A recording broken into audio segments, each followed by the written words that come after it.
Muy bien, vamos a comenzar entonces la reunión de esta noche y como habíamos anunciado, el tema que tenemos para hoy es la iglesia, el cuerpo de Cristo. Y fíjese de que le voy a comentar una cosa, el por qué la razón de este tema. Y la razón de este tema tiene que ver con lo siguiente, por el hecho de que a veces como que da la impresión como que hemos reducido la iglesia únicamente, digámosle así, a ese lugar donde nosotros nos congregamos con cierta regularidad, ¿no? De que vaya, por ejemplo, de que si, por ejemplo, que si yo voy a la iglesia que queda en mi colonia o digámosle así, hay alguna iglesia que yo conozco y a mí me gusta asistir ahí, pues como que reducimos la iglesia únicamente a eso. Y una de las cosas que definitivamente nosotros vamos a ver y ha sido la razón también de este estudio, un poco motivado porque fíjese que un día de estos yo estaba escuchando que estaban haciendo una entrevista en una radio y les hacen la pregunta a estos sujetos, pero le digo, saltaron así como quien dice, mire, aléjeme de eso, ¿va? En el sentido que dicen, nosotros no pertenecemos a ninguna iglesia, nosotros no pertenecemos a ninguna iglesia. Y yo digo, pero qué mal, pues, pero qué mal, porque independientemente de ese tipo de cosas, haya una iglesia a la que todos pertenecemos.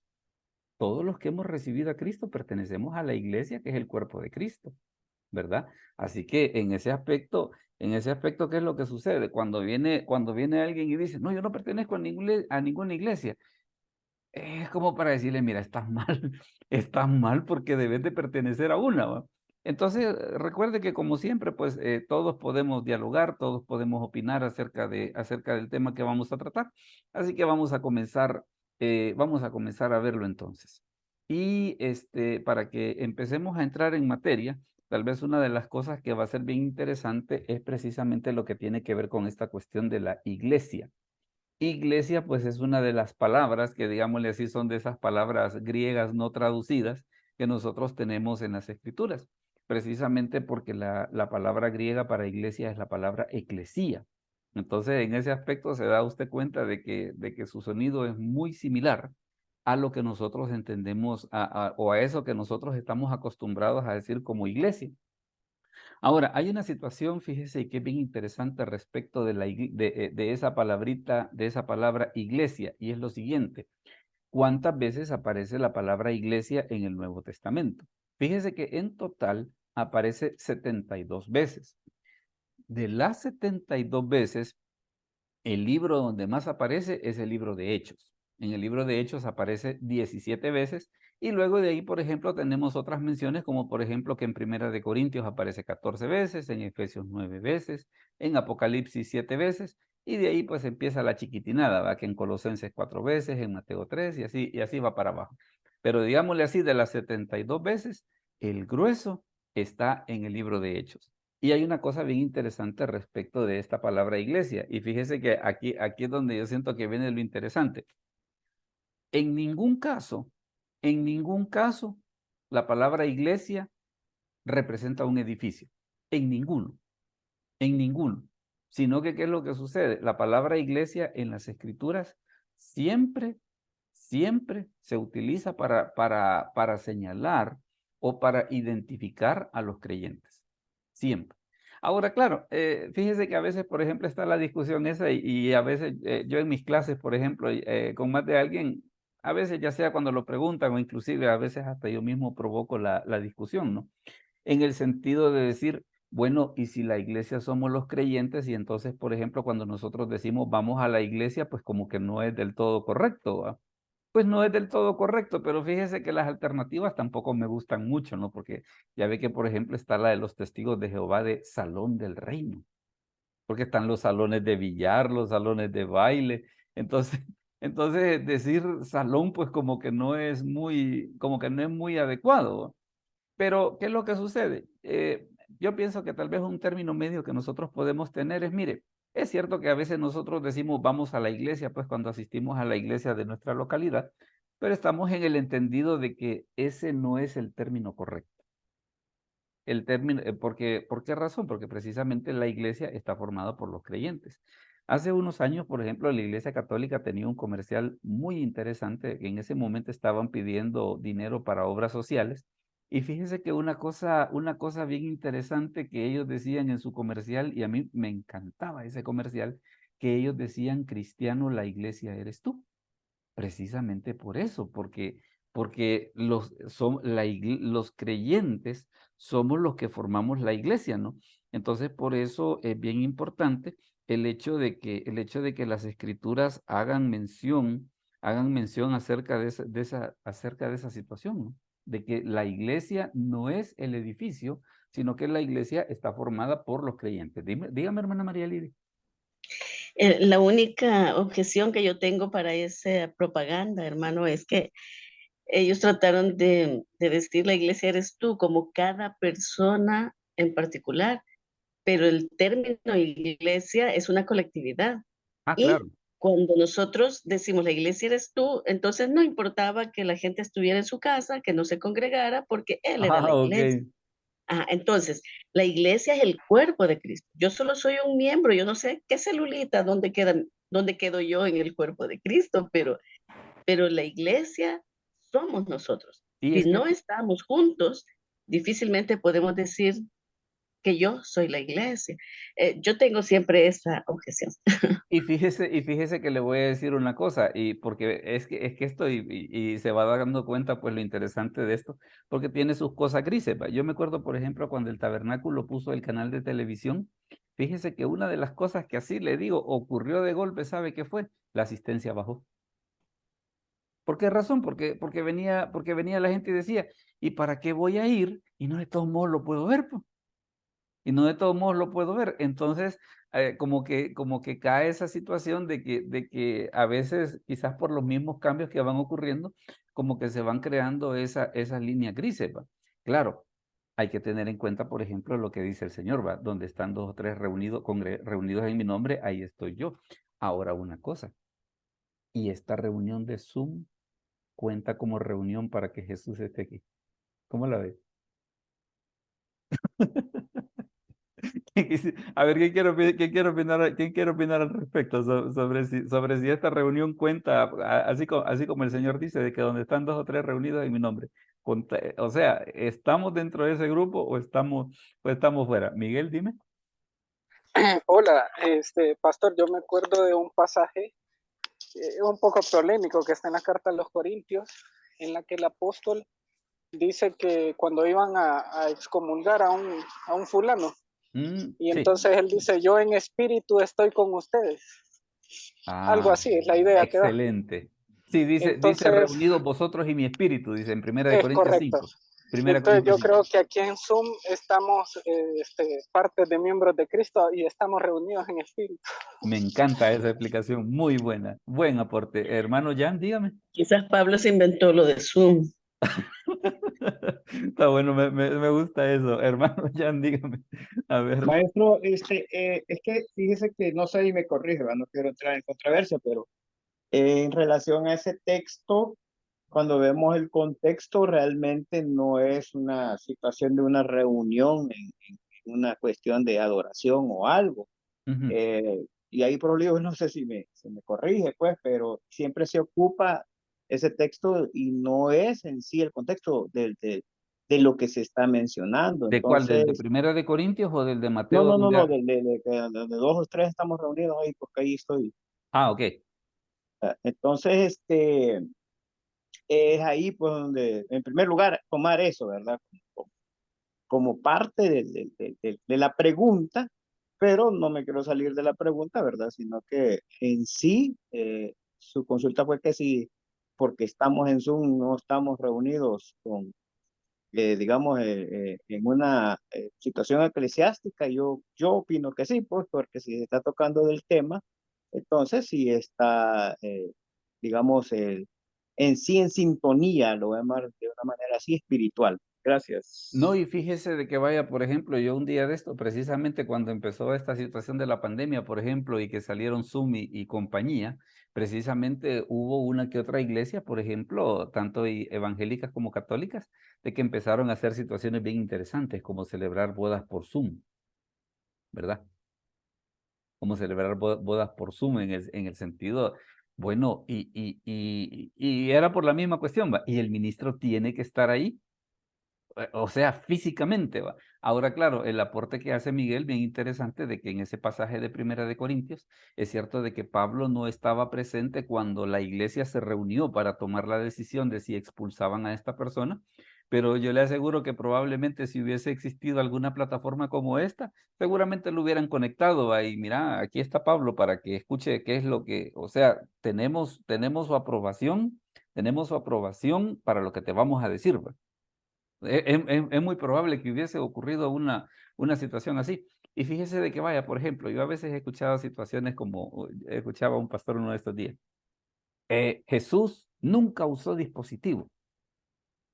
Pues sí, pero es que en su tiempo no habían, hombre. Porque mire, si nos ponemos en ese estilo, en la época de Jesús no habían micrófonos, no habían órganos, no habían piano, había un montón de cosas, no había, bueno, él inclusive, ¿qué era lo que hacía para predicar? Le preparaban una barca para que, para que la multitud no lo apretase, porque dice en uno de los evangelios que dice que después de la sanidad de la mujer del flujo de sangre, habían veces que la gente se tiraba sobre él para recibir sanidad, ¿no? Entonces por eso le ponían una barca precisamente para evitar que la gente se le tirase. Entonces, en ese aspecto lo que sucede, y creo que es uno de los puntos importantes que hemos sentado a la base, es que la iglesia es algo que va mucho más allá, es algo que va mucho más allá de la reunión. Claro, qué bueno que nos reunimos, qué bueno que nos reunimos y cuando podamos debemos de hacerlo. Yo pensaría, por ejemplo, de que una persona, vaya, salvo situaciones como, por ejemplo, que él esté enfermo o que, por ejemplo, tiene que cuidar a un enfermo, o tal vez no nos pongamos tan dramáticos, sale de viaje, por ejemplo, sale de viaje. Sí, vaya, en situaciones así, fíjese que le diré, hace poco, por ejemplo, estaban poniendo el caso en la iglesia de que hay unos hermanos que viven en Suecia, que se convirtieron en el tabernáculo, que ellos, ¿qué es lo que hacen? Dice que a veces lo que hacen es de que inclusive a veces bajo la nieve va el grupito como de 4 o 5 hermanos para conectarse vía YouTube al culto del domingo. Claro, como por la diferencia de hora, lo que aquí es a las 11 de la mañana ya es casi anocheciendo, pues, casi anocheciendo. Pero vamos al asunto de que ya hoy que existe, digámosle así, esta tecnología de poder hacer las cosas de esta manera, pues, ¿por qué no hacerlo, va? ¿Por qué no hacerlo? Ahora, fíjese que también hay otra situación que es bien interesante que hablemos acerca de la iglesia y tiene que ver con lo siguiente. ¿Qué pasaba con la iglesia en el Antiguo Testamento? Tal vez vamos a hacer la aclaración en el sentido de que la iglesia no existía en el Antiguo Testamento como tal. Recuerde que, por ejemplo, una de las cosas que Jesús le dijo a Pedro que fue, sobre esta roca edificaré en un futuro. Quiere decir de que inclusive, aún en ese momento que Jesús le estaba haciendo esa revelación a Pedro, en ese momento todavía la iglesia como tal, o por lo menos como nosotros la entendemos, no existía. Pero en alguna medida, como que digámosle así, como que existía el avance, pues como que existía el spoiler de qué era lo que iba a hacer la iglesia o cómo era que iba a estar formada la iglesia. Y fíjese que la cosa anda más o menos así, mire. Por ejemplo, veamos lo que dice Éxodo 12:6. Hermano Jaime Rivas, si lo lee, por favor. Éxodo 12:6. Es el pasaje que está en pantalla. Palabra de Dios dice así, Éxodo 12, capítulo 6. 12, versículo 6. Ujú. Y lo guardaréis hasta el día 14 de este mes, y lo inmolará toda la congregación del pueblo de Israel entre las 2 tardes. Correcto. Vea de que en este caso, pues hablando acerca de la fiesta de la Pascua, ¿qué es lo que sucede? Dice que a la hora de sacrificar el cordero, dice que iba a ser inmolado, dice, y lo inmolará toda la congregación. Y en ese caso, ¿qué es lo que sucede con esa palabra de congregación? Fíjese que esa palabra de congregación en el hebreo es la palabra cajal. Esa es la palabra que se ocupa en el texto hebreo. ¿Y qué es lo que sucede? Esa palabra tiene la idea de asamblea y congregación. Ahora, hay un asunto bien interesante respecto de esta palabra cajal, y es el hecho de que cuando la versión de los 70 tradujo el Antiguo Testamento al griego, mire la palabra que ellos utilizaron. La palabra que ellos utilizaron en el texto griego, ¿cuál era? Sinagoga, estar reunidos juntos. Entonces, en este caso particular, no quiero que generalice porque ya vamos a ver otros versículos en los que se ocupan otras palabras diferentes. Pero en este caso particular, ¿qué es lo que sucede? Cuando en el texto hebreo está la palabra kahal, que lo que significa es asamblea, congregación, en este versículo, que hizo la versión de los 70, tradujo por la palabra sinagogue, ¿verdad? Estar reunidos juntos. Así que ya más o menos puede irse dando la idea de que qué era lo que sucedía en el Nuevo Testamento precisamente con las sinagogas. Fíjese que también, por ejemplo, está esta otra palabra. Mire, hermano Hernán, si nos lee Éxodo 12:3, por favor, que es la cita que está ahí en pantalla. Éxodo 12:3. Yo creo que no lo ha activado todavía. O no sé, hay algo que no se le oye todavía. Vuélvalo a hacer. Hoy sí, hoy sí. Ok, ahorita, pastor. Hablad a toda la congregación de Israel, diciendo, en el 10 de este mes, tómese cada uno un cordero, según las familias de los padres, un cordero por familia. Correcto. Vea de que en este caso, si usted ve, las dos citas están en el capítulo 12 del libro de Éxodo. La diferencia es que la primera está en Éxodo 12:6 y la segunda está en Éxodo 12:3. Ahora, ¿qué ocurre en este caso, por ejemplo, en el texto hebreo? En el texto hebreo se ocupa una palabra diferente, que en ese caso es la palabra eda, y esa palabra, fíjese que tiene el significado de congregación de personas reunidas con un propósito. Y en la Septuaginta, en la versión de los 70, ¿qué fue lo que hicieron? Tradujeron por sinagogue. Entonces, en estos dos casos en particular, que tenemos la palabra kahal y tenemos la palabra eda, en ambos casos, ¿qué hizo la versión de los 70? En ambos casos vinieron ellos y tradujeron por sinagogue, por esa situación de estar reunidos juntos. Pero vea usted cómo precisamente por lo que estaba en el hebreo y la forma en la que los traductores de los 70 se fueron metiendo al griego, ya como que en alguna medida nos iban sentando a la base de lo que nosotros vemos en el Nuevo Testamento de las sinagogas y por qué no decirlo, inclusive por cómo funcionan las sinagogas en la actualidad, ¿no? Porque sinagogas no solamente hay en Israel, sino que hay en muchas partes del mundo. Y fíjense de que también hay otra situación. Y la palabra eclesía aparece en la versión de los 70. Claro que sí, claro que sí. Veamos en qué caso. Mire este, por ejemplo, Jueces 22. Jueces 22. Veamos, hermana, quiero ver, hermana Ana Morales, si nos lee, por favor, Jueces 22. Jueces 22, la cita que está en pantalla. Sí, amén, pastor. Y los jefes de todo el pueblo, de todas las tribus de Israel, se hallaron presentes en la reunión del pueblo de Dios. 400,000 hombres de a pie que sacaban espada. Correcto. Vea de que en este caso habla de la reunión del pueblo de Dios. Ahora, en ese caso, ¿qué es lo que sucede? En el texto hebreo, ¿qué es lo que sucede? En el texto hebreo es la palabra kahal, pero fíjese que aquí los traductores de los 70 hicieron una cosa bien interesante, que no utilizaron la palabra sinagoga, sino que ocuparon la palabra eclesía. O sea, como queriendo decir, cuando estaba lo que en el español dice la reunión del pueblo de Dios, esa palabra de reunión en la versión de los 70, ¿qué es? Estaba la eclesía. Entonces, dése cuenta y por qué aún desde el Antiguo Testamento esa palabra de iglesia nunca significó un edificio, pues. Ahora, claro, yo le digo, yo siento de que lo que hay que hacer, pues así, digamos, con dulzura y todo, yo soy uno, pues yo digo, voy a la iglesia, aunque yo sé que no es el término exacto, pero tampoco, pues, como que no hay que ponerse como funcionario público, ¿no?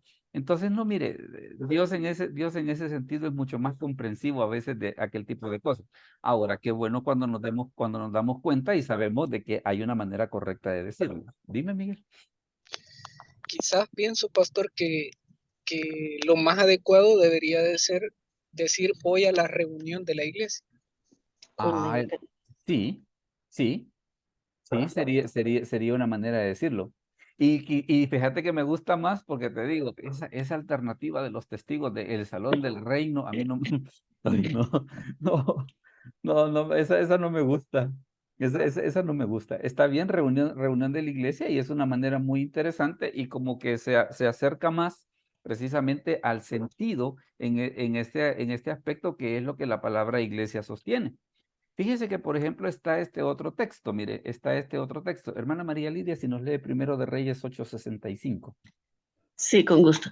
En aquel tiempo Salomón hizo fiesta y con él todo Israel, una gran congregación desde donde entran en Amat hasta el río de Egipto, delante de Jehová nuestro Dios por 7 días y aún por otros 7 días, esto es, por 14 días. Correcto. Vea de que en este caso están precisamente con todas las celebraciones del templo y todo, y ¿qué es lo que dice la Escritura? Una gran congregación, una gran congregación. Claro, ¿qué pasa en el hebreo? En el hebreo es la palabra cajal, pero los señores de la Septuaginta que pusieron allí, eclesía.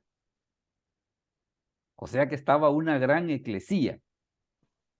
Eso era lo que estaba allí, ¿no? Entonces, vea esa situación, precisamente, la iglesia, o digámosle así, para ponerlo en su verdadero contexto, la iglesia está formada por los creyentes, ¿verdad? O sea, que no es que nosotros vamos a la iglesia, sino que nosotros somos la iglesia. Ahora, vea qué interesante en ese sentido, por ejemplo, el aporte que nos hace Miguel, en el sentido de decir, no, mira, voy a la reunión de la iglesia, ¿verdad? Que en ese sentido, ¿qué es lo que hace? Lo que va buscando es precisamente tratando de acercarse a ese verdadero sentido. Y fíjese que el entender que es la iglesia en realidad, una de las cosas que nos va a ayudar a entender, le digo, a raíz de algunas cosas que yo he estado reflexionando estos días y de ver cómo es que la palabra iglesia se ocupa, como que me ha hecho ver eso de asistir a la reunión de la congregación o a la reunión de la iglesia, como usted quiera, me ha hecho verlo con otros ojos, fíjese, me ha hecho verlo con otros ojos porque yo no sé por qué últimamente se le ha metido a la gente ver como con cierto desprecio, pues, como con cierto desprecio cuando nos reunimos como iglesia.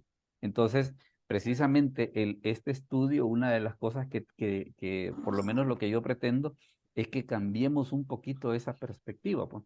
Recuerde que, por ejemplo, una de las cosas que va a ocurrir y que las escrituras hablan acerca de los tiempos finales es el hecho de que que la gente se va a dejar de congregar, así como dice el escritor de Hebreo, ¿no?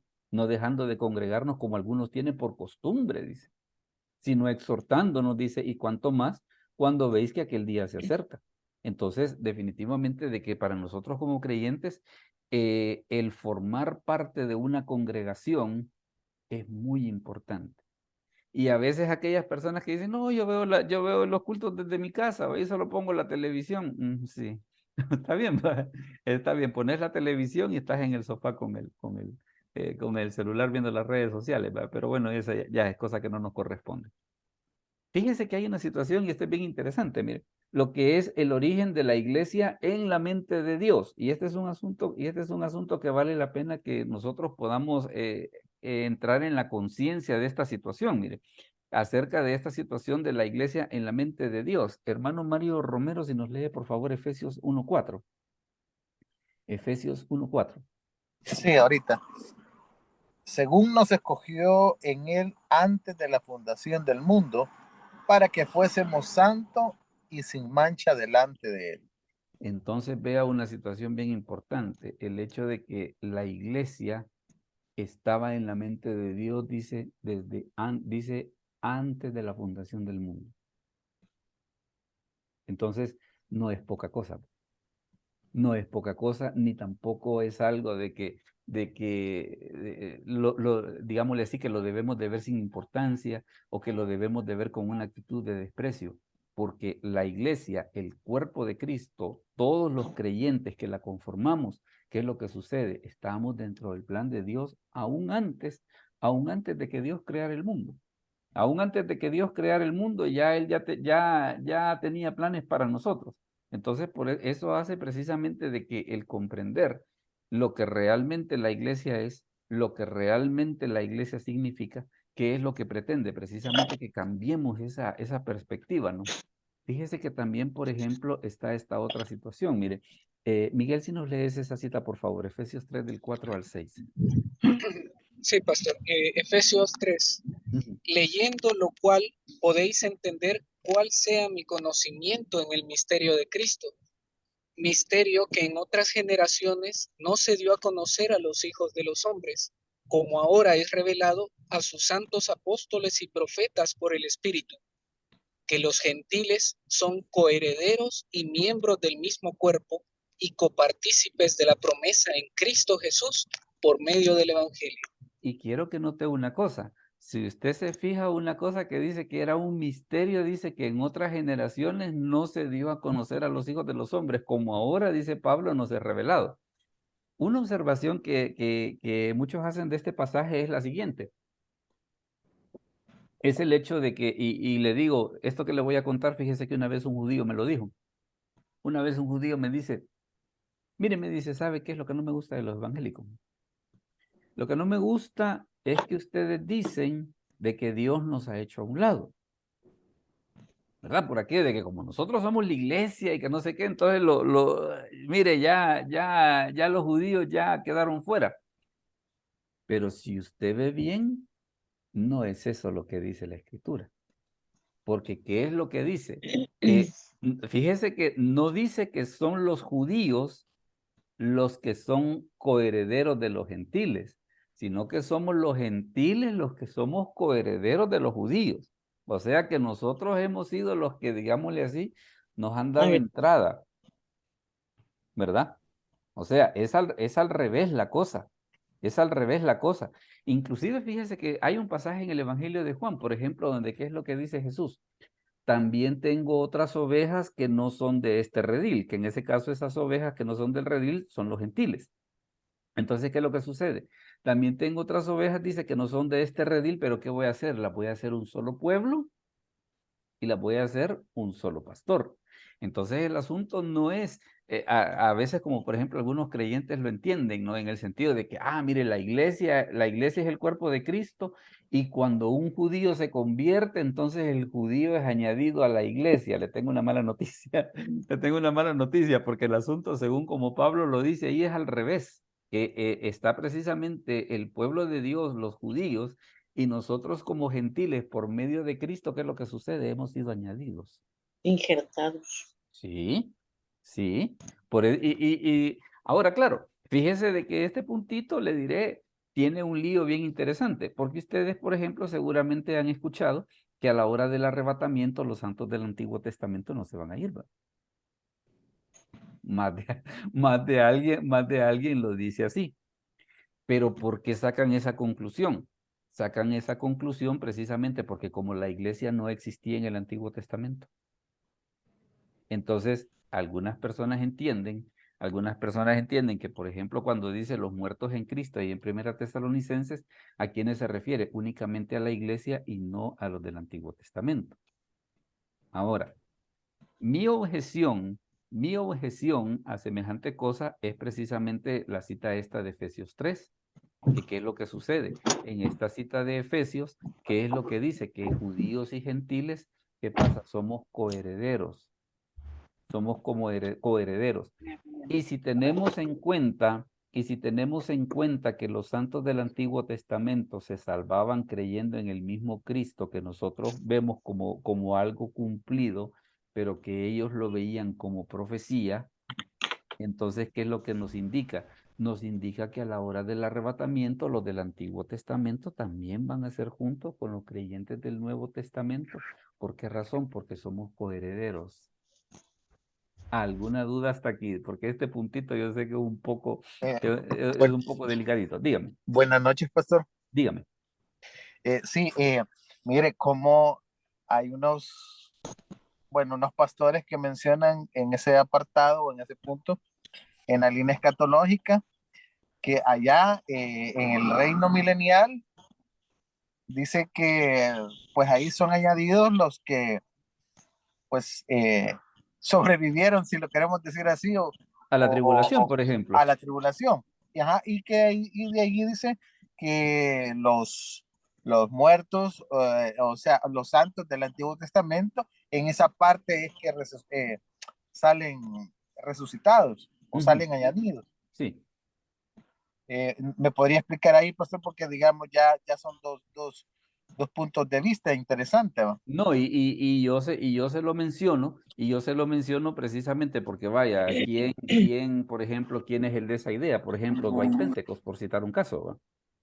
Que Dwight Pentecost, ¿qué es lo que sucede? Él dice, no, mire, a la hora del arrebatamiento, dice él que los del Antiguo Testamento no forman parte de la iglesia, pero de acuerdo a esta cita de Efesios 3 y de acuerdo a lo que Jesús dice en Mateo capítulo 10, de que tiene otras ovejas, que las va a traer a las ovejas que él inicialmente tenía al pueblo de Israel, y que va a ser un solo pueblo y que va a haber un solo pastor.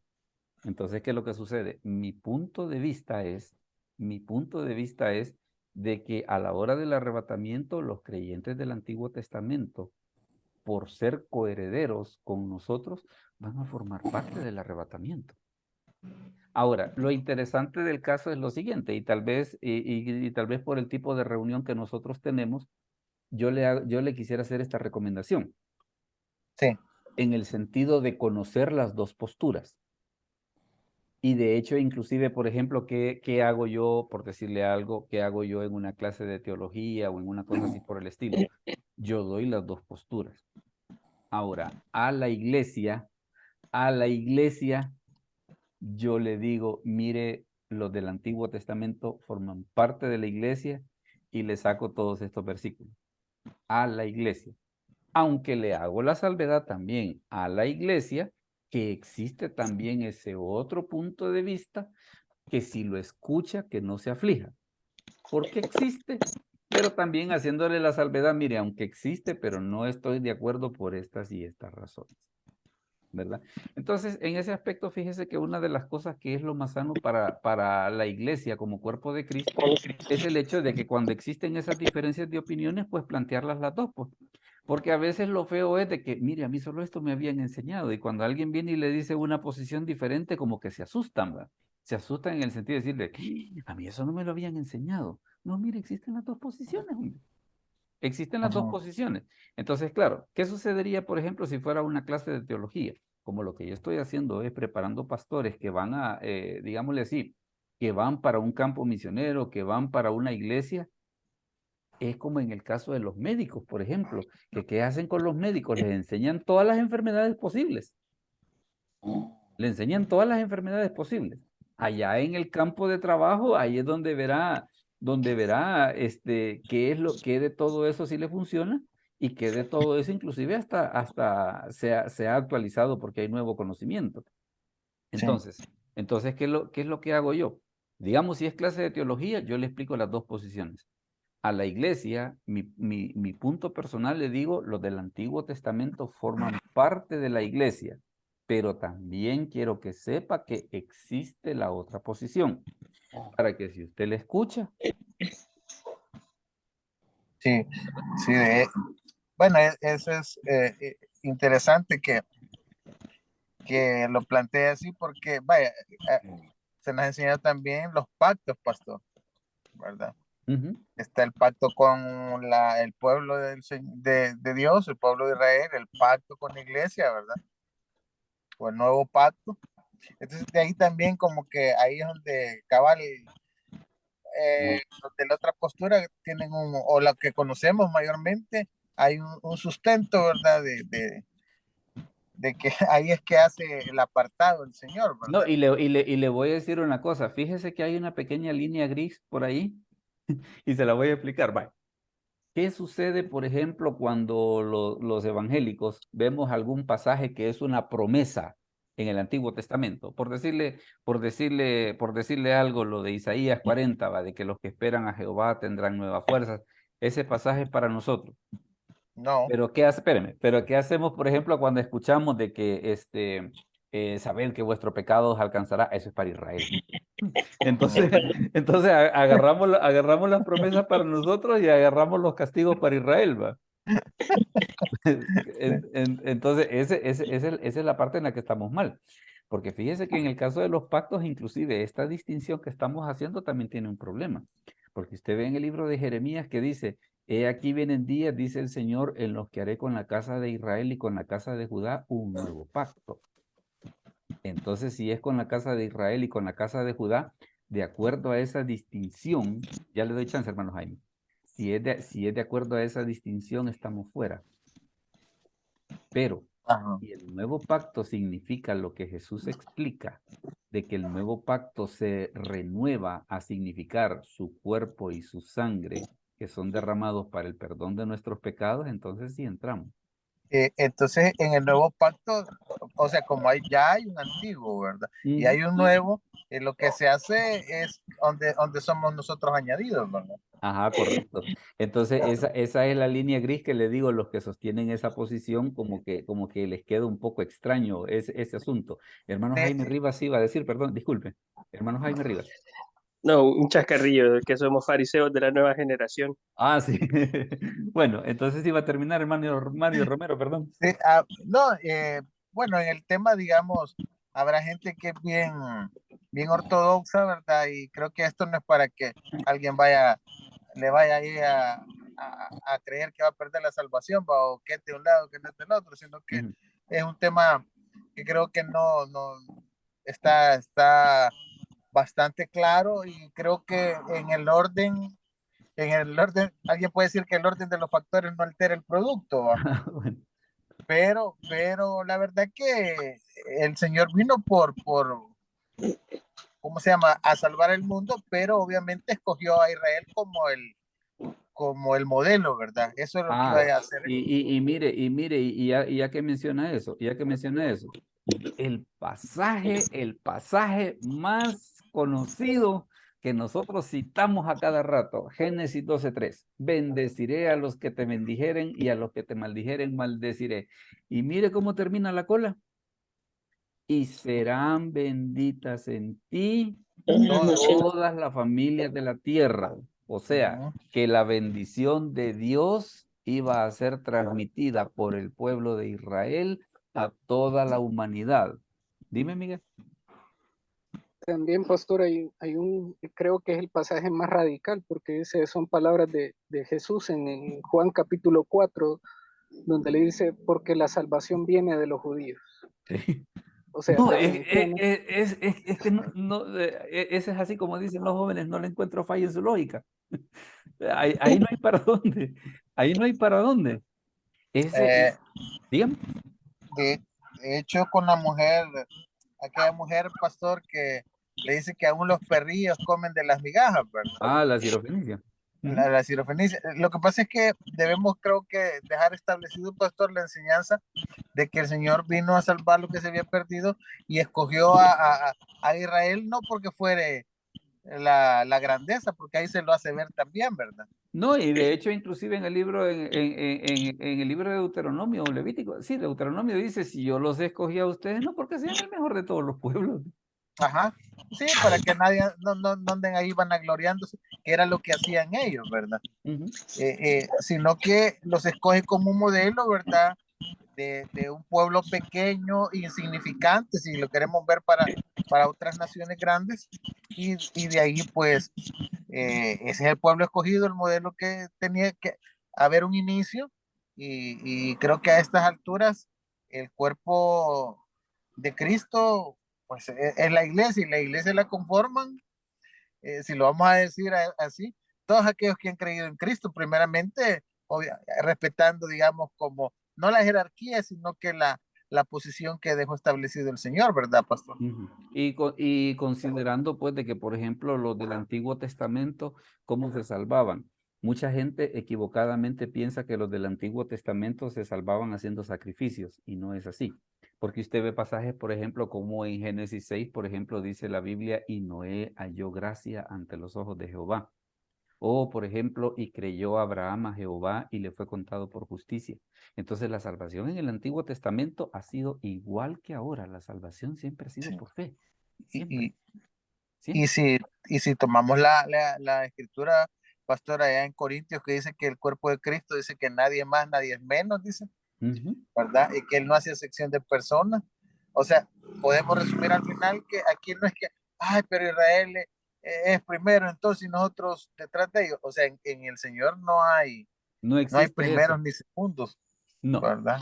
No, Ujú. pero vea qué interesante todo ese tipo de situaciones que van saliendo respecto de la iglesia y por qué razón. Fíjese que hay una situación bien, que yo siento que es bien importante. Es el hecho de que nosotros debemos de aprender, perdón, debemos de aprender a ser fieles y a apoyar a nuestra iglesia local. ¿Verdad? Porque, por ejemplo, bueno, hoy que acabo de mencionar esto, recuerde, por ejemplo, de que en doctrinas bíblicas se hace la distinción, por ejemplo, entre lo que es la iglesia local y la iglesia universal, entre la iglesia militante y la iglesia triunfante. ¿Cuál es la iglesia local? La iglesia a la que yo asisto en mi localidad, Ajá, correcto. ¿verdad? Esa es la iglesia local. La Sí, iglesia universal es la que está formada por todos los creyentes alrededor del mundo. del mundo. Toda aquella persona que ha recibido a Cristo, y fíjese bien lo que estoy diciendo, que ha recibido a Cristo, no que asiste al tabernáculo, que ha recibido a Cristo, forma parte de la iglesia. Y le digo, y le digo esto, ¿sabe por qué? Porque hay casos, por ejemplo, así como vemos en Hechos capítulo 10, de un Cornelio que era temeroso de Dios, que ayunaba, oraba y daba limosnas. Por eso no le estoy diciendo, por eso no le estoy diciendo los que asisten al tabernáculo, no, toda aquella persona que ha recibido a Cristo. Porque fíjese que vaya, por ejemplo, aquí en la zona de Santa Tecla, hace años, pues se dio un caso bien interesante de que un sacerdote que había ahí, que se llamaba, era de apellido Esquivel, bueno, una vez le invitaron a predicar al tabernáculo. Le invitaron a predicar al tabernáculo. Por ejemplo, una de las cosas que él hacía dentro de su congregación era una cosa que se llamaba el retiro de sanidad espiritual, que se iban como 2 o 3 días a una parte precisamente para tener un retiro. Ujú, Y sabe que era de las primeras cosas que se hacía en el retiro, recibir a Cristo como su Salvador personal. ujú. Entonces en ese aspecto es bien curioso esa situación y por eso le digo, toda aquella persona que ha recibido a Cristo, ¿verdad? Que tiene el carnet de la iglesia, que ha recibido a Cristo como su Salvador personal. Hermano Jan. Retomando, maestro, de lo de Cornelio, recuerdo la fuente donde leí que, como él dice que era temeroso y que daba buenas ofrendas, ¿verdad? Bueno, Ujú. sí. Le decía el autor de que quiera sea o no, Cornelio estaba ya como, le voy a decir, practicando, y era un practicante de Sí, la, ya el digamos, Señor ya lo de la venía trabajando. cuestión de cómo eran la liturgia hebraica, etcétera. ¿Va? Lo que le faltaba era que llegara como alguien a bautizarlo, etcétera.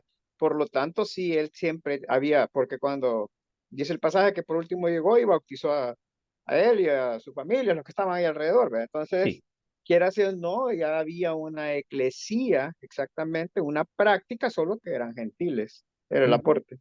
ujú. Ok, Miguel, ibas a decir, perdón. Sí, pastor, solo quería acotar un pasaje curioso que ahorita acabo de encontrar, de la patrística. Se trata de la carta a los Corintios que escribió Clemente de Roma en el año 97, creo que es 95. Entonces, esta carta se escribió un par de años antes del Apocalipsis. Sí. En el capítulo 32 de esa carta de Clemente dice lo siguiente: y nosotros, consiguientemente, habiendo sido llamados en Cristo Jesús por su voluntad, no hemos sido justificados por nosotros mismos, ni por nuestra sabiduría o conocimiento o piedad u obras, sino por la fe, por la Ujú, que Dios Todopoderoso justificó a todos desde la eternidad. A Él la ujú. gloria por los siglos de los siglos. Amén. Muy, muy Ese es el interesante. pasaje de Clemente. Muy interesante, Muy interesante. Y vaya, ¿qué es lo que sucede? Por eso es que veíamos hace un rato que lo que dice el apóstol Pablo, vaya, ahí menciona también lo que el apóstol Pablo menciona, ¿no? Desde antes de la fundación del mundo. Mire, ustedes y yo formamos parte, no de la iglesia que se reúne cerca de la comunidad. O sea, porque la gente piensa, la iglesia es, así como me dijo una vez un fulano, si es que ustedes andan poniendo iglesias en todos lados, y hay más iglesias que, hay más iglesias que restaurantes. No, mire, nosotros formamos parte de un plan que Dios ya lo tenía desde la eternidad. Entonces, ¿qué es lo que sucede? Si formamos parte de un plan que viene desde la eternidad, quiere decir de que nuestra vida tiene que ser de otro modo. Tiene que ser de otro modo. ¿Por qué razón? Porque estamos hablando que no es que pertenecemos al tabernáculo, no es que pertenecemos a la parroquia de Concepción, no es que pertenecemos a la iglesia de Guadalupe o que pertenecemos a Asambleas de Dios. No, formamos parte de un plan que Dios ya tiene desde la eternidad. Entonces, si es un plan que Dios tiene desde la eternidad, quiere decir de que nuestra forma de vivir tiene que ser diferente. Tiene que ser diferente porque formamos parte de un plan maravilloso de Dios. Dígame, hermano Jaime. Cada iglesia que hay existente física realmente es un campo de batalla, ¿verdad? Donde la sana doctrina está peleando por mantenerse y todos estos lobos vestidos de oveja están ahí pues presentes y el cuerpo de Cristo está también queriendo pues recibir esa sana doctrina y depurar esos malos maestros. Pues al final, si hay muchas es por eso, pues porque no todas son puras. Y realmente es una lucha en un campo de batalla, cada iglesia es un campo de batalla. Sí, y sabe tal vez qué es lo que sucede, por ejemplo, respecto de ese tipo de gente, porque cuando esa persona a mí me dijo, si es que ustedes ponen iglesias más, hay más iglesias que pupusería, va". Yo le digo, mire, mejor por una parte, porque en el día del juicio la gente no va a poder alegar que no sabía, ¿va? Y en el caso de aquella gente que lo haga mal, definitivamente que Dios les va a juzgar.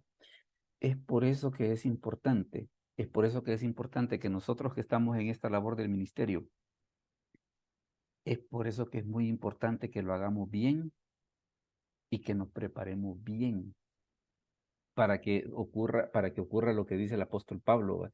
Que dice, procura con diligencia presentarte a Dios aprobado como obrero que no tiene de qué avergonzarse y que usa bien la palabra de verdad. O sea, está ese mandamiento, pues no, mira, trata de hacerlo de tal manera de que cuando el Señor vea tu informe de qué fue lo que hiciste, que lo hiciste bien. Primero Miguel y después el hermano Mario. Veamos, Mario Romero. Primero Miguel y después Mario Romero. Sí, muchas gracias. Y hay una cruda realidad que tampoco hay que perder de vista. El hecho de que el Señor nos enseñó que la cizaña crece junto al trigo. Junto significa en el mismo lugar. O sea, también en otra ocasión dice el Señor que va a haber personas que le dicen, Señor, yo hice milagros en tu nombre, profetizamos en tu nombre, y Él les dice, no los conozco. O sea, hay muchas personas que tal vez podríamos asistir a reunión de iglesia cada domingo o muchos días, pero a la vez no formamos parte del cuerpo de Cristo. O sea, podría darse esa situación, pues que Claro. el mismo apóstol Juan dice, salieron Salieron de de entre nosotros, pero no eran de nosotros. O Sí. sea, yo por eso estoy de acuerdo con lo que acaba de decir este hermano Jaime. Esta es una lucha continua, pero no todos los que están son, ¿verdad?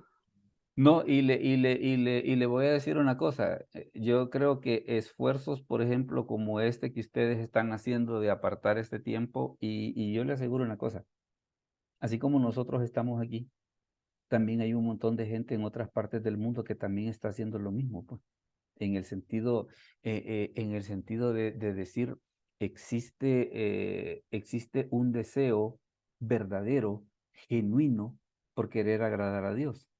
Y esa a la hora de las horas, cuando estemos en la presencia de Dios, va a ser el asunto importante, pues. el hecho de que, así como dice el apóstol Pablo, vamos a poder decir, mire, mira, Señor, he sido un obrero que no tengo de qué avergonzarme. No tengo de qué avergonzarme. Y eso es precisamente lo que hace que el papel de la iglesia como cuerpo de Cristo, que estaba dentro del plan de Dios desde la eternidad, nos obliga a nosotros precisamente a vivir ese papel con dignidad. Hermano Mario Romero, dígame. Hola. Sí, pastor, hablando así, en la discusión que se ha tenido de la postura del pueblo de Israel con la iglesia, también mire, vaya, son temas bien discutibles que tienen sustento, ¿verdad? Pero son, ¿cómo decirle? Son bien razonables. Pero fíjese que hay un detalle, pastor, que yo veo, hace poco yo estuve en un congreso como de pastores, me invitaron allá hace una semana. Usted se recuerda que estuvieron los de New Hope en el tabernáculo, ¿verdad? Los reformadores. Ah, sí. De hecho, yo estuve ahí. Sí. Vaya, eh, en esta exposición llegó un muchacho ¿cómo se llama? Del seminario MacArthur, muy bueno. Mire, yo como, esto sí es algo para todos, ¿verdad? Cuando decimos que hay que retener lo bueno y desechar lo malo. Porque la exposición de la palabra muy clara, pero yo le iba a hacer una pregunta al expositor, ¿verdad? Porque es un joven, algo Sí. joven. Y es cuando Cristo viene a reinar los 1000 años, que hay unos que están debatiendo, pastor, si viene con iglesia, dice que viene con un ejército de ángeles, ¿verdad? Ujú. Entonces, pero la pregunta era que si venía con iglesia, ¿va? Sí. Porque si lo vemos de la línea escatológica, pues están las bodas del Cordero y uno dice, bueno, no va a dejar a la esposa, ¿va? Ah, claro, claro. Entonces, pero a hacerle la pregunta a él, la postura, ¿va? Porque a mí me gusta detallitos irlos conociendo de diferentes puntos de vista. Ahora, Eh, bueno, perdón, termine de decir y después lo comento. pero como ellos son amilenaristas, ¿verdad? Ujú. Ah, me dijo que no, yo como no comparto, yo soy amilenarista, me dijo. Y bien curioso porque fíjese que uno de ellos fue estudiante del Colegio de Teología, uno de ellos. Sí, sí, correcto. Yo Ujú. sé que, correcto. Entonces en eso lo llamaron y ya no quedó, porque obviamente él me iba a sustentarlo bíblicamente, ¿va? Sí, Cuando, ojo también, porque cuando usted le dicen que se lo van a sustentar bíblicamente, no quiere decir que es palabra santa, sino que acuérdense que hay unos transversan los textos, ¿verdad? correcto, Entonces correcto. debemos de tener ese criterio. Pero hay un punto, pastor, que no queriéndome salir del tema, es que hemos hasta en iglesia, pues de repente escuchamos a la gente y la pastora, entonces uno de repente, o sea, yo no tengo ningún estereotipo porque alguien me diga, bueno, creo que sí, porque no hay pastora, ¿verdad? Ahora le voy a dar una solución precisamente para todo ese tipo de cosas, porque me ha mencionado dos o tres cosillas de que algunas son bien diferentes, pero tienen un punto en común. El punto en común es, por ejemplo, una situación que menciona la Escritura en el libro de Hechos, hablando acerca de los creyentes de Berea, que dice la Escritura, estos eran más nobles, dice, porque escudriñaban en las Escrituras para ver si lo que Pablo les decía era así. Ujú. Vea, yo a lo que quiero llamar su atención es de que vaya, es cierto que quien les estaba predicando era el apóstol Pablo, que traía un mensaje de Dios correcto y todo lo demás. Pero como lo que ellos estaban buscando es precisamente fundamentar su fe, ¿qué era lo que hacían? Verificaban aún, fíjese, verificaban aún lo que Pablo decía. Sí. ¿Verdad? Entonces, ¿qué es el punto importante respecto de todo ese tipo de cosas? Ah, no, mire, a la hora de las horas uno puede escuchar la teoría que usted quiera, pero lo más interesante es, mire, explíqueme a ver en qué versículo se basa y ya después uno va a hacer la otra parte de Ajá. la tarea en el sentido de decir, bueno, vamos a ver si la forma en la que él entiende este versículo es correcta. Porque fíjese que una de las cosas que es bien importante en todo esto es lo siguiente, es lo que dice el apóstol Pedro, que ninguna profecía de la Escritura es de interpretación privada. Entonces, parte del asunto, y es una de las labores importantes de la iglesia, de que por el hecho de que como el Espíritu Santo está en la iglesia, el Espíritu Santo es en alguna medida en el que sabe qué es tal vez lo que a mí me deja ese versículo, que como en toda la iglesia está el Espíritu Santo, entonces el Espíritu Santo no le va a decir una cosa a unos y le va a decir otra cosa a otros. Va a llegar un momento en el que el Espíritu Santo, que es el que nos guía a la verdad, va a ir unificando criterios y nos va a ir ayudando para poder entender esa situación. Veamos el hermano Jaime Rivas antes de que sigamos, porque está interesante la discusión, pero también hay que seguir en otras cosas. Veamos.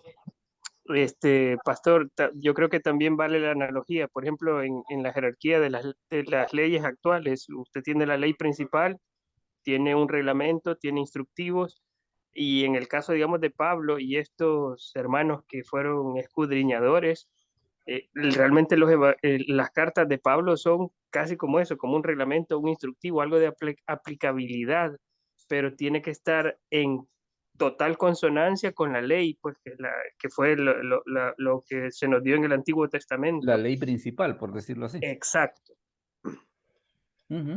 No, y le digo, y parte del asunto tiene que ver con eso, ¿no? De que realmente de parte de nosotros, como que tiene que existir esa situación de estar en ese aprendizaje constante. Siempre, siempre. Vamos a aprovechar ahorita para seguir. Hay una parte que no hemos podido ver, mire, y que es bien, bien importante que nosotros la conozcamos, y es Pastor, precisamente, dígame, hermano Domingo. Dios le bendiga. Estoy un poco afónico, pero Mire, ya ¿verdad que usted se graduó el sábado? Sí, sí, Yo lo sí. anduve buscando para la foto, pero ya después me perdí, así que felicidades. Cuénteme. Igual, Pastor. Gracias, Pastor. Sí, fíjese que... Aprovecho también para felicitar al Pero- pastor, Domingo. ¿cómo se llama? Domingo, sí, lo aprovecho, pastor. Ah, bueno. Bueno, a ver, dígame, Muchas hermano gracias. Domingo. Muchas gracias. Sí, le quería decir que yo he visto los enlaces que usted manda, pero me ha costado. Ahora incluso he estado luchando, imagínense a la hora que estoy entrando, luchando y no podía entrar porque como yo tenía el icono del Zoom ahí y yo lo puse, pero me perdí. Así que hasta ahora puse el enlace de WhatsApp y logré entrar. Así que le voy a Pero agradecer, pues. de todos modos esto se está grabando, así que posteriormente vamos a subir el video a los chats para que usted lo pueda tener también. De Y acuerdo, de hecho, pastor. inclusive el canal ya está habilitado para que puedan ver todos los videos que hemos comenzado desde que empezamos a grabar esto, ¿verdad? Así que Muy bien. ahí usted lo va a poder ver. Muy usted lo bien, va a muchas poder ver. gracias, Un pastor. paréntesis. Muy amable. A ver, alguien habló de paréntesis por ahí, Un perdón. paréntesis, rápido. No, que también los podamos compartir. Ah, sí, sí, Que los claro que podamos sí, compartir. claro que sí. Yo solo rapidito con el tema de las pastoras, usted predicó semanas atrás de Priscila y Aquila, ¿verdad? Sí. Sino que solo dejar claro el punto que los ministerios Dios los ha dejado establecidos, y en ese sentido pues vemos la importancia que tuvo esta mujer, que era en teoría más conocedora que el esposo, pero el pastorado es lo dejó el Señor, ¿verdad? Y la mujer pues tiene su lugar en su ministerio. Ese es el punto clave, ¿verdad? Solo eso quería decir. Tiene un lugar muy especial. Ok, veamos rápidamente esto de la vocación de la iglesia, porque fíjese que la iglesia, entiéndase la iglesia como cuerpo de Cristo, ha sido llamada para hacer tres cosas. La primera es esta, mire, es adorar a Dios sobre todas las cosas. Oscar, si nos lees ese pasaje, por favor, Efesios 1, del 4 al 6. Según nos escogió en él antes de la fundación del mundo, para que fuésemos santos y sin mancha delante de él, en amor, habiéndonos predestinados para ser adoptados hijos suyos por medio de Jesucristo, según el puro afecto de su voluntad, para alabanza de la gloria de su gracia, con la cual nos hizo aceptos en el amado. Correcto. Entonces, ¿qué es una de las, digámosle así, que es la vocación de la iglesia? A adorar a Dios por sobre todas las cosas. Esa es la primera. La segunda cosa para que la iglesia está llamada es para esto, mire, es para evangelizar al mundo. Hermano Mario Rogel, si nos lee Mateo 28, 19 y 20. Amén, pastor. Por tanto, id y haced discípulos a todas las naciones, bautizándolos en el nombre del Padre, y del Hijo, y del Espíritu Santo, enseñándoles que guarden todas las cosas que os he mandado. Y he aquí, yo estoy con vosotros todos los días, hasta el fin del mundo. Amén. Correcto. Entonces vea dos situaciones. Primero, alabar a Dios sobre todas las cosas. La segunda es evangelizar al mundo, que es otra de las cosas que es importante. Es importante de que la iglesia, como cuerpo de Cristo, formada por todos los creyentes, hagamos eso. ¿Verdad? Que lo vamos a hacer uno a uno, que nos vamos a unir con otros hermanos, como usted quiera, pero la cosa es que lo tenemos que hacer. Lo tenemos que hacer. Esa es la otra vocación de la iglesia. Y esta, fíjese que aunque es un poco más complicada, pero también es igual de importante. Fíjese que aquí vamos a leer 5 o 6 versículos que son bien interesantes. Mire lo que dice Efesios 4 del 11 al 13.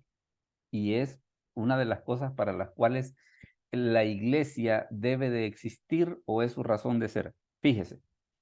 Y él mismo constituyó a unos apóstoles, a otros profetas, a otros evangelistas, a otros pastores y maestros.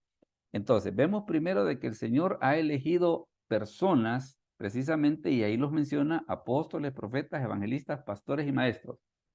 ¿Para qué?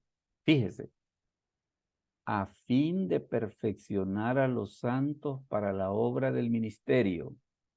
O sea, ¿qué es la vocación de la iglesia? Preparar a sus creyentes, preparar a sus miembros para el ministerio. La segunda, la edificación del cuerpo de Cristo.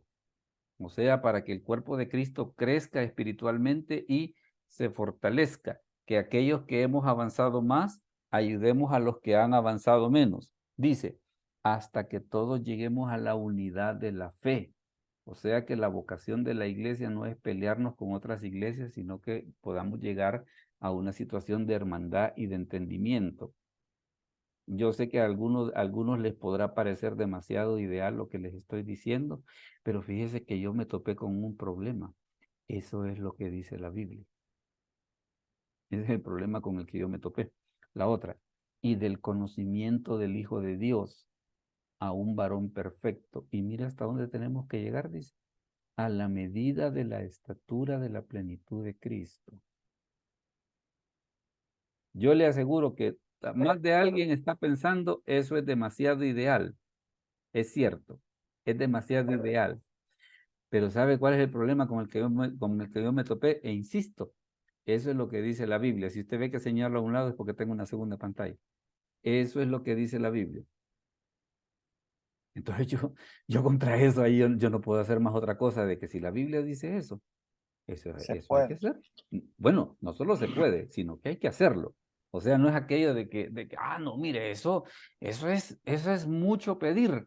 Mire, pero eso fue lo que Jesús dijo, eso es lo que el apóstol Pablo dice que había que hacer. Dime, Miguel, después de la opinión de Miguel, vamos a seguir con la otra parte. Dime, Miguel. En el Sermón del Monte el Señor dijo, mas vosotros sed perfectos como vuestro Padre Celestial es perfecto. Nada más, nada más. Nada más, así que bien, o sea, pues, ya me terminaste de amolar. Salmo 133, entonces sería imposible, ¿verdad? ¿Cuál es? Cuán bueno y cuán delicioso es habitar juntos los hermanos en armonía. Correcto. Ahora mire, después de lo que el hermano Mario Romero y después de lo que Miguel nos acaba de decir, si creíamos que ya el problema estaba resuelto, mire cómo está la otra parte, siempre dentro de la vocación de la iglesia. Mire lo que dice. Siempre teniendo en cuenta lo que veníamos hablando acerca de llegar a la medida de la estatura de la plenitud de Cristo. Mire lo que dice el versículo 14. Para que ya no seamos niños fluctuantes llevados por doquiera de todo viento de doctrina, por estratagema de hombres que para engañar emplean con astucia las artimañas del error, sino que siguiendo la verdad en amor, crezcamos en todo, en aquel que es la cabeza, esto es Cristo, de quien todo el cuerpo bien concertado y unido entre sí por todas las coyunturas que se ayudan mutuamente, según la actividad propia de cada miembro, recibe su crecimiento para ir edificándose en amor. Buenas noches. Está duro, ¿eh? Está duro. Pero eso es lo que dice la Biblia. Eso es lo que dice la Biblia. Entonces vea de que entiende usted por qué le decía de que la iglesia es algo más que meramente el lugar donde nos reunimos los domingos. Hermano Jaime. Es obra del Espíritu Santo, pastor. Nada de lo que nosotros avanzamos, logramos dar un paso adelante, es cortesía nuestra, o sea, no, absolutamente nada. Esa utopía esa aparente utopía, sin duda, es la forma en que da frutos el Espíritu en nuestras vidas y se va dando pues no por méritos nuestros. O sea, nosotros hacemos estorbo al accionar del Espíritu. Y realmente pues llegar ahí es obra de Él, es que apartó todo lo que le hace estorbo. Pero fíjese que déjeme comentarle una cosa. Vaya, usted ve todo ese ideal y hasta cierto punto queda aquello de que no, mejor no me meto ahí. Pero fíjese que yo tengo una manera diferente de ver esos versículos. La manera que yo tengo de ver es lo siguiente. O sea, Dios lo pone para que aspiremos la excelencia, hombre. Entonces, Dios lo pone no por aquello de que para que nosotros digamos, híjole, qué difícil está eso. No, Dios lo pone para que aspiremos la excelencia. Para que no quedemos en un estado de mediocridad, sino que veamos lo que dice, mira, ¿sabes cuál es digámosle así, la parte alta? La medida de la estatura de la plenitud de Cristo. Dime, Miguel. Sí, por eso, pastor, también los padres de la iglesia decían que el cristiano no debe ser nada menos que otro Cristo en la tierra. O como dice la versión de Casiodoro de Reina, vivo no ya yo. Ah, la de sino 1909. 1909 tiene ese jueguito de palabras, sí. Termina la cita. Vivo no ya yo, sino que Cristo vive en mí. O sea, es la palabra del apóstol. O sea, es correcto. Al final, ese es un cristiano, lo que tiene que ser es otro Cristo, vivir como Cristo vivió, ser la luz que ilumina al que no conoce a Cristo. Sí, ahí no hay más. Ahí no hay más. Dígame, hermano Mario Romero. Sí, al final, pastor, llegar al Everest no es imposible, ¿verdad? Pero debemos ver que el estándar de Dios es alto, es perfección. Sí. Entonces debemos de entender a la luz de la palabra que el deseo de Dios es que todos seamos salvos, pero lastimosamente no todos van a llegar al Everest. Sí. Ahí es donde no nos debemos de desilusionar y es como que, esto que el Señor dice no va a pasar. No, esto va a pasar para aquellos que decidan llegar, tomar el reto y poder llegar al Everest. Que se puede, está diciendo, se puede. Pero que no es fácil. Ajá, no es fácil. Correcto. Fíjese que Jaime Rivas le decía una cosa bien interesante y creo que hay que tomar esa reflexión. No olvidemos que en la iglesia está el Espíritu Santo. Entonces, ¿qué es lo que sucede? Visto así nomás podría sonar como un ideal imposible, pero la ventaja que nosotros tenemos que es el Espíritu Santo. Entonces, ¿por qué Dios lo pone? No porque sea una cuestión imposible, sino que la lógica es esta. Este es el estándar. Yo te doy el Espíritu Santo que te ayude, pero la decisión de querer empezar a caminar para llegar ahí es tuya. O sea, yo te estoy dando las alternativas. Eso es lo que yo quiero. Te he dado el Espíritu Santo, que es espíritu de poder, de amor y de dominio propio, para que si vos tomas la decisión y querés llegar a ese estándar, lo vas a lograr. Ese tal vez sería por eso es de que le digo, yo cuando veo esos pasajes, claro, al principio me decepcionaba, ¿va? Pero como que me ha cambiado un poco el chip en el sentido de decir, no es para que te desanimes, es para que anheles lo mejor, para que anheles la excelencia, dígame. Sí, iba a decir, hermano Mario, perdón, Mario Romero. Sí, no, la verdad que sí. Buen punto lo que usted nos mencionaba. que el Espíritu Santo es más, dice la Escritura, que nos dio un espíritu de poder y no de cobardía. Así es. Así que ahí está en nosotros, cabal, que si lo tenemos, ¿verdad? Pero si lo activamos, no lo contristamos, pues vamos a alcanzar la meta. No, le digo, esa es una situación que de veras trae mucha reflexión. Le diré, no pensé que nos hubiésemos tardado tanto porque no hemos llegado ni a la mitad del tema.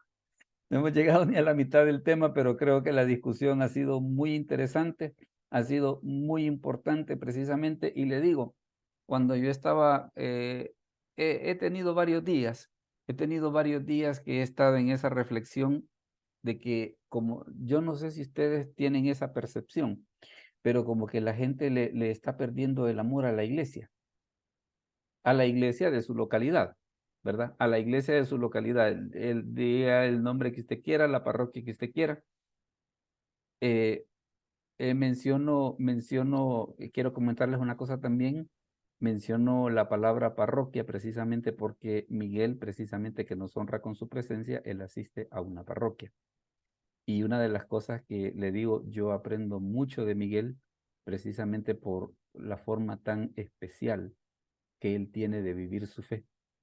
Y un día de estos, tal vez le vamos a dar la oportunidad que nos comente un poco acerca de eso y se va a dar cuenta que hay un montón de conceptos que a veces lo que sucede es que nosotros malentendemos y prejuzgamos a las personas.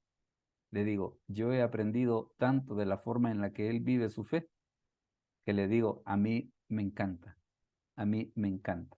Así que quiero hacerles ese comentario de que por qué razón ustedes me han estado escuchando de la cuestión esa de la parroquia y la parroquia, porque también hay pueblo de Dios en las parroquias. Dime, Miguel. Amén. Sí, gracias, pastor. Creo que le agradezco el comentario y también pues viene bien.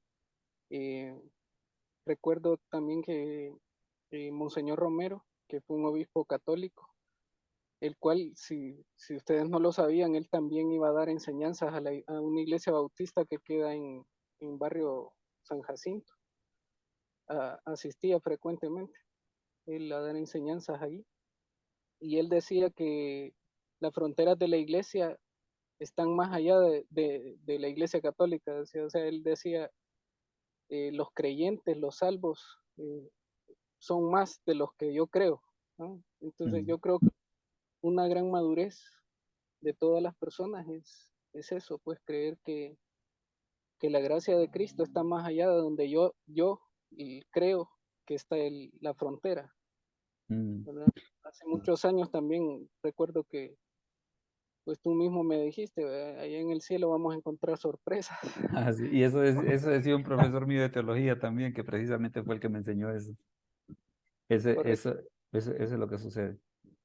No, y tal vez déjeme hacer una conclusión. Nos vamos a adelantar un poquito porque le digo, no pensé que no quiere decir de que ha sido malo lo que hemos hecho, porque la verdad que ha sido una charla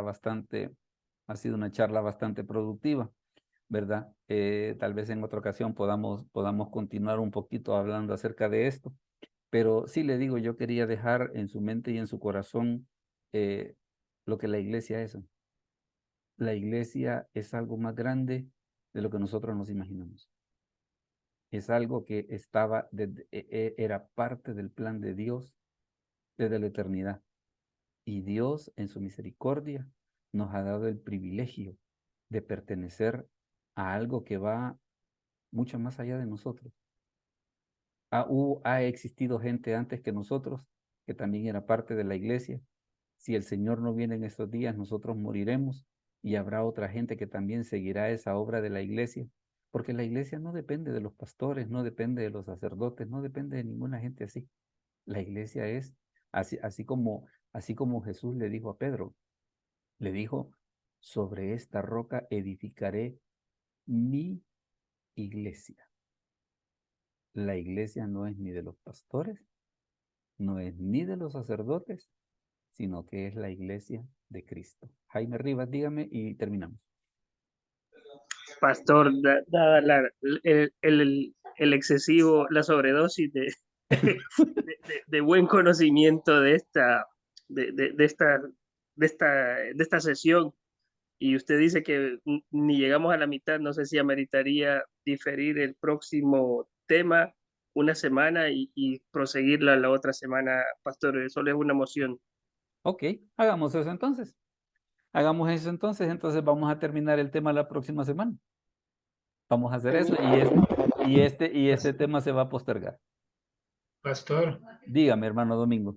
entonces usted esta clase siempre la está dando los días martes, Miércoles. miércoles, perdón. Sí, Miércoles. siempre es los días miércoles, la clase es gratuita, por si usted quiere invitar a alguno de sus líderes o alguien así, invítelo, que aquí todos son, uno de esos días alguien me hacía la pregunta, ¿y usted cobra por esto? No, yo no estoy percibiendo ni un centavo por esto, El Señor le paga, ¿verdad, pastor? y no lo dude que así es, no lo dude que así es. Y muchas gracias que comparte la sabiduría con nosotros. Pastor, A ver, dígame, hermana María Julia. usted no cobra, pero podría poner el número de cuenta ahí por si hay algún voluntario. Me da pena. Mejor hablemos de eso después. Hablemos de eso después, ¿verdad? Pero, y le digo, se lo menciono, no porque quiera algo, sino que sé y confío de que Dios de una u otra manera ha bendecido mi vida y eso que usted acaba de decir, me da pena. El obrero es digno de su salario, maestro. Vaya, déjeme reflexionar eso y después, les digo ese dato de la cuenta, pero hoy no le quisiera responder este día. No le quisiera responder este día. Entonces, Ahorita la pongo yo por ahí. Qué mala, qué mala. Ok, entonces, Pastor, en términos contables, diga, estoy pagando mis pasivos. sí. Bueno, entonces, en atención a la petición de Jaime Rivas, el tema de la profecía de Nínive se va a postergar y la próxima semana vamos a continuar con esto y vamos a tratar de avanzar lo que podamos, pero me parece de que el punto al que yo quería llegar, de que nosotros veamos lo importante, lo significativo, y le digo, a mí me da cólera cuando hay personas que dicen, ay, no quiero ir a la iglesia. A la luz de lo que la iglesia significa, me enoja. Sí. Le digo, porque es que la iglesia en el plan de Dios es algo tan especial que cuando la gente le ve con desprecio me enoja. De veras, de Pastor, veras. hay como un punto, tal vez para la próxima semana que usted está mencionando, porque la gente dice que usted tiene la percepción que ya no quiere congregarse, pues, ¿verdad? Ujú. Mire, existen muchos factores y creo que le puedo dar ahí una opinión rápida que quede para el tintero la otra semana. Es que también es la calidad de pasto que mucha gente está recibiendo en las iglesias, ¿verdad? Ujú. Entonces, la gente no se prepara, los pastores, de repente solo tocan temas de que Dios te va a sanar, Dios te va a dar, Dios te va a prosperar, pero en realidad no tocamos. O puros chistes sin contenido. Exacto, entonces la gente, y ven el testimonio, pastor, entonces la gente se desanima, pues, y entonces anda buscando a la gente donde alimentarse, pues, ¿verdad? Estos temas, miren, no los oye usted en una predicación, en muchas iglesias, no vamos a hablar de denominaciones, no toman los tópicos tan efervescentes como y reales como el homosexualismo en nuestro tiempo, que está viéndolo usted en muñequitos, en películas, ¿verdad? La cuestión, el tema binario, todas esas cosas no los tocan. Ahora, yo me voy a dar por bien servido si todas estas charlas que estamos teniendo, si usted las prepara y las adapta para sus congregaciones. Sí, fíjese que a manera de testimonio una vez yo iba a predicar en un culto de familias y era acerca de la homosexualidad y me revisaron y me dijeron que cambiara la prédica porque pues sí podíamos dañar ahí sus actividades. Entonces, pues sí, mire, es un hecho. Yo si algo hay que hablar claro, hay iglesias que hay personas, ¿verdad? Que tienen la tendencia, o mejor dicho, son homosexuales, ¿verdad? Entonces, de repente es como que, ay, me lo vas a dañar. No, uno tampoco le va a predicar a aquellos hermanos que decían, los piñas, ¿verdad? No, No. sino que dice Dios de la homosexualidad, ¿verdad? Y que Cristo ama a todas las personas, pero tienen que dejar su forma de su pecado, pues llámese de cualquier manera. Entonces yo creo que estos temas que usted nos da nos motiva y sí, como dice, que los prediquemos para que la gente crezca. Mire, son temas que quizás no venden, pastor, porque a la gente, hay muchas también les gusta un culto entretenido, ¿verdad? Entonces, pero bueno, ahí está para la próxima. Ok, entonces la próxima semana vamos a la segunda parte del tema de hoy, ¿verdad? Por ahora no quiero abusar de su tiempo, aparte de que yo después tengo que ir a traer a mi hija que está en una reunión. Pero les agradezco y vamos a continuar la próxima semana. Vamos a orar entonces. Yo les agradezco su sintonía. Al estar subido el estudio, yo se los comparto en el chat para que ustedes lo puedan tener. Así que Gracias, pastor. Dios me lo bendiga. vamos a orar entonces para terminar. Padre, te damos gracias por este momento y gracias por esta noche que nos has dado. Bendice a cada uno de mis hermanos que estuvieron en la reunión. Bendice sus vidas, provee para sus necesidades. Sana a los enfermos, te lo pedimos en el nombre de Jesús. Amén. Bueno, el Señor me los bendiga entonces y nos vemos la próxima semana. Amén. Amén, Pase buenas pastor. noches, Bendiciones. pastor, y a todos los participantes. Buenas noches. Buenas noches. Buenas Amén, noches. pastor. Bendiciones, Gracias, compañeros. pastor.